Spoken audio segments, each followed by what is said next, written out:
पितृदोष के संबंध में ज्योतिष और पुराणों की अलग अलग धारणा है, लेकिन ये तय है कि यह हमारे पूर्वजों और कुल परिवार के लोगों से जुड़ा दोष है। पितृदोष के कारण हमारे सांसारिक जीवन में और आध्यात्मिक साधना में बाधाएं उत्पन्न होती हैं। हमारे पूर्वजों का लहू हमारी नसों में बहता है।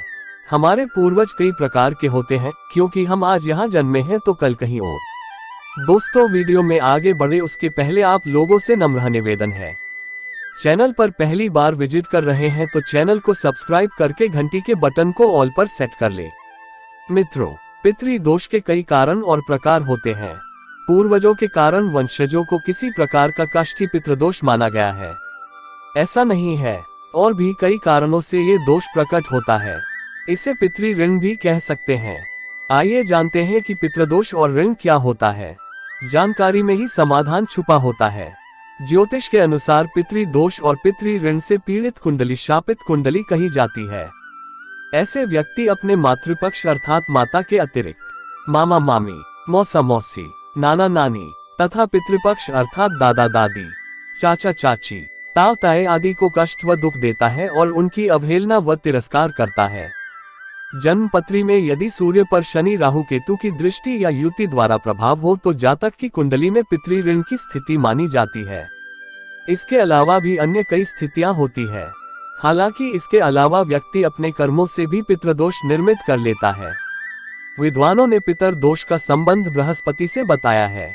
अगर गुरु ग्रह पर दो बुरे ग्रहों का असर हो तथा गुरु 4, 8 तथा 12वें भाव में हो या नीच राशि में हो तथा अंशों द्वारा निर्धन हो तो ये दोष पूर्ण रूप से घटता है। और यह पितृदोष पिछले पूर्वज से चला आता है, जो 7 पीढ़ियों तक चलता रहता है। लाल किताब के अनुसार पितृ ऋण कई प्रकार का होता है, जैसे हमारे कर्मों का, आत्मा का, पिता का, भाई का, बहन का, माँ का, पत्नी का, बेटी और बेटे का। आत्मा का ऋण को स्वयं का ऋण भी कहते हैं। जब कोई जातक अपने पूर्व जन्म में धर्म विरोधी कार्य करता है तो वह इस जन्म में भी अपनी इस आदत को दोहराता है। ऐसे में उस पर यह दोष स्वतः ही निर्मित हो जाता है। धर्म विरोधी का अर्थ है कि आप भारत के प्राचीन धर्म हिंदू धर्म के प्रति जिम्मेदार नहीं हो। पूर्व जन्म के बुरे कर्म इस जन्म में पीछा नहीं छोड़ते। अधिकतर भारतीयों पर यह दोष विद्यमान है। स्व ऋण के कारण निर्दोष होकर भी उसे सजा मिलती है। दिल का रोग और सेहत कमजोर हो जाती है। जीवन में हमेशा संघर्ष बना रहकर मानसिक तनाव से व्यक्ति त्रस्त रहता है। इसी तरह हमारे पितृ धर्म को छड़ने या पूर्वजों का अपमान करने आदि से पितृ ऋण बनता है। इस ऋण का दोष आपके बच्चों पर लगता है, जो आपको कष्ट देकर इसके प्रति सतर्क करते हैं। पितृ ऋण के कारण व्यक्ति को मान प्रतिष्ठा के अभाव से पीड़ित होने के साथ साथ संतान की ओर से कष्ट, संतान अभाव, संतान का स्वास्थ्य खराब रहने या संतान का सदैव बुरी संगति में रहने से परेशानी झेलनी होती है। पितृदोष के और भी दुष्परिणाम देखे गए हैं, जैसे कई असाध्य व गंभीर प्रकार का रोग होना, पीढ़ियों से प्राप्त रोग को भुगतना या ऐसे रोग होना जो पीढ़ी दर पीढ़ी चलता रहे। पितृदोष का प्रभाव घर की स्त्रियों पर भी रहता है। इसके अलावा मातृ ऋण से आप कर्ज में दब जाते हो और ऐसे में आपके घर की शांति भंग हो जाती है। मातृ ऋण के कारण व्यक्ति को किसी से किसी भी तरह की मदद नहीं मिलती है। जमा धन बर्बाद हो जाता है। फिजूल खर्ची को वह रोक नहीं पाता है। कर्ज उसका कभी उतरना नहीं। दूसरी ओर बहन के ऋण से व्यापार नौकरी कभी भी स्थायी नहीं रहती। जीवन में संघर्ष इतना बढ़ जाता है कि जीने की इच्छा खत्म हो जाती है। बहन के ऋण के कारण 48वें साल तक संकट बना रहता है। ऐसे में संकट काल में कोई भी मित्र या रिश्तेदार साथ नहीं देते। भाई के ऋण से हर तरह की सफलता मिलने के बाद अचानक सब कुछ तबाह हो जाता है। 28 से 36 वर्ष की आयु के बीच तमाम तरह की तकलीफ झेलनी पड़ती है। स्त्री के ऋण का अर्थ है कि आपने किसी स्त्री को किसी भी प्रकार से प्रताड़ित किया हो। इस जन्म में या पूर्व जन्म में तो ये ऋण निर्मित होता है। स्त्री को धोखा देना, हत्या करना, मारपीट करना, किसी स्त्री से विवाह करके उसे प्रताड़ित कर छोड़ देना आदि कार्य करने से यह ऋण लगता है। इसके कारण व्यक्ति को कभी स्त्री और संतान सुख नसीब नहीं होता। घर में हर तरह के मांगलिक कार्य में विघ्न आता है। इसके अलावा गुरु का ऋण, शनि का ऋण, राहु और केतु का ऋण भी होता है। इसमें से शनि के ऋण उसे लगता है जो धोखे से किसी का मकान, भूमि या संपत्ति आदि हर लेता हो, किसी की हत्या करवा देता हो या किसी निर्दोष को जबरन प्रताड़ित करता हो। ऐसे में शनिदेव उसे मृत्यु तुल्य कष्ट देते हैं और उसका परिवार बिखर जाता है। राहु के ऋण को अजन्मे का ऋण कहते हैं। इस ऋण के कारण व्यक्ति मरने के बाद प्रेत बनता है। किसी संबंधी से छल करने के कारण या किसी अपने से ही बदले की भावना रखने के कारण ये ऋण उत्पन्न होता है। इसके कारण आपने सिर में गहरी चोट लग सकती है। निर्दोष होते हुए भी आप मुकदमे आदि में फंस जाते हैं।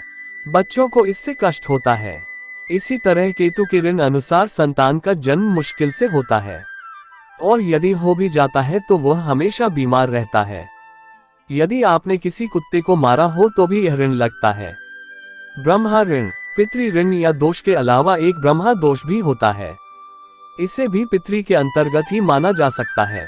ब्रह्मा ऋण वो ऋण है जिसे हम पर ब्रह्मा का कर्ज कहते हैं। ब्रह्मा जी और उनके पुत्रों ने हमें बनाया तो किसी भी प्रकार के भेदभाव, छुआछूत, जाति आदि में विभाजित करके नहीं बनाया। लेकिन पृथ्वी पर आने के बाद हमने ब्रह्मा को कुल को जातियों में बांट दिया, अपने ही भाइयों से अलग होकर उन्हें विभाजित कर दिया। इसका परिणाम ये हुआ कि हमें युद्ध, हिंसा और अशांति को भोगना पड़ा और पड़ रहा है। धर्मांतरण के होंगे बुरे परिणाम। वर्तमान में लालच, डर या सैकड़ों सालों से फैलाई गई नफरत के आधार पर कुछ लोग अपना पितृ धर्म छोड़कर दूसरा धर्म अपना लेते हैं। इसका परिणाम वर्तमान में नहीं लेकिन बाद में भुगतना ही होगा। हालांकि देश के बहुत से क्षेत्र भुगत भी रहे हैं। धर्मांतरण जैसे कृत्यों से ब्रह्मा का दोष उत्पन्न होता है और फिर आपके बच्चों को इसका भुगतान करना होगा। ब्रह्मा दोष हमारे पूर्वजों, हमारे कुल देवता, हमारे धर्म, हमारे वंश आदि से जुड़ा है। बहुत से लोग अपने पितृ धर्म, मातृभूमि या कुल को छोड़कर चले गए हैं। उनके पीछे ये दोष कई जन्मों तक पीछा करता रहता है। यदि कोई व्यक्ति अपने धर्म और कुल को छोड़कर गया है तो उसके कुल के अंत होने तक ये चलता रहता है, क्योंकि यह ऋण ब्रह्मा और उनके पुत्रों से जुड़ा हुआ है। मान्यता अनुसार ऐसे व्यक्ति का परिवार किसी न किसी दुख से हमेशा पीड़ित बान रहता है और अंततः मरने के बाद उसे प्रेत योनि मिलती है। पितृदोष या ऋण को उतारने के 3 उपाय। देश के धर्म अनुसार कुल परंपरा का पालन करना, पितृपक्ष में तर्पण और श्राद्ध करना और संतान उत्पन्न करके उसमें धार्मिक संस्कार डालना। प्रतिदिन हनुमान चालीसा पढ़ना, भरी कुटी पर शुद्ध जल का तिलक लगाना। 13, 14, अमावस्या और पूर्णिमा के दिन गुड़ घी की धूप देना। घर के वास्तु को ठीक करना और शरीर के सभी छिद्रों को अच्छी रीति से प्रतिदिन साफ सुथरा रखने से भी यह ऋण चुकता होता है। ब्रह्मा ऋण से मुक्ति पाने के लिए हमें घृणा, छुआछूत, जातिवाद, प्रांतवाद इत्यादि की भावना से दूर रहकर यह समझना चाहिए कि भारत में रहने वाला प्रत्येक व्यक्ति ब्रह्मा की संतान है। उसके और मेरे पूर्वज एक ही हैं जिससे मैं घृणा करता हूँ। हिंदू है तो हिंदू ही बनकर रहें, न तो आप सवर्ण हैं और न दलित। विदेशी आक्रांताओं, अंग्रेजों और भारत के राजनीतिज्ञों ने आपको बांट दिया है। प्रत्येक भारतीय हिंदू है। ब्रह्मा के पुत्र और मानस पुत्रों के बारे में आप विस्तार से पढ़ेंगे तो आपको इसका ज्ञान हो जाएगा कि हमारे पूर्वज कौन हैं। अफगानिस्तान से लेकर अरुणाचल और कश्मीर से लेकर कन्याकुमारी तक हम सभी ब्रह्मा की संतानें हैं। हमारे धर्म हिंदू ही है और हमारी धर्म किताब मात्र वेद ही है। दोस्तों, वीडियो में दी गई जानकारी आपको कैसी लगी आप हमें कमेंट के माध्यम से जरूर दें। धन्यवाद।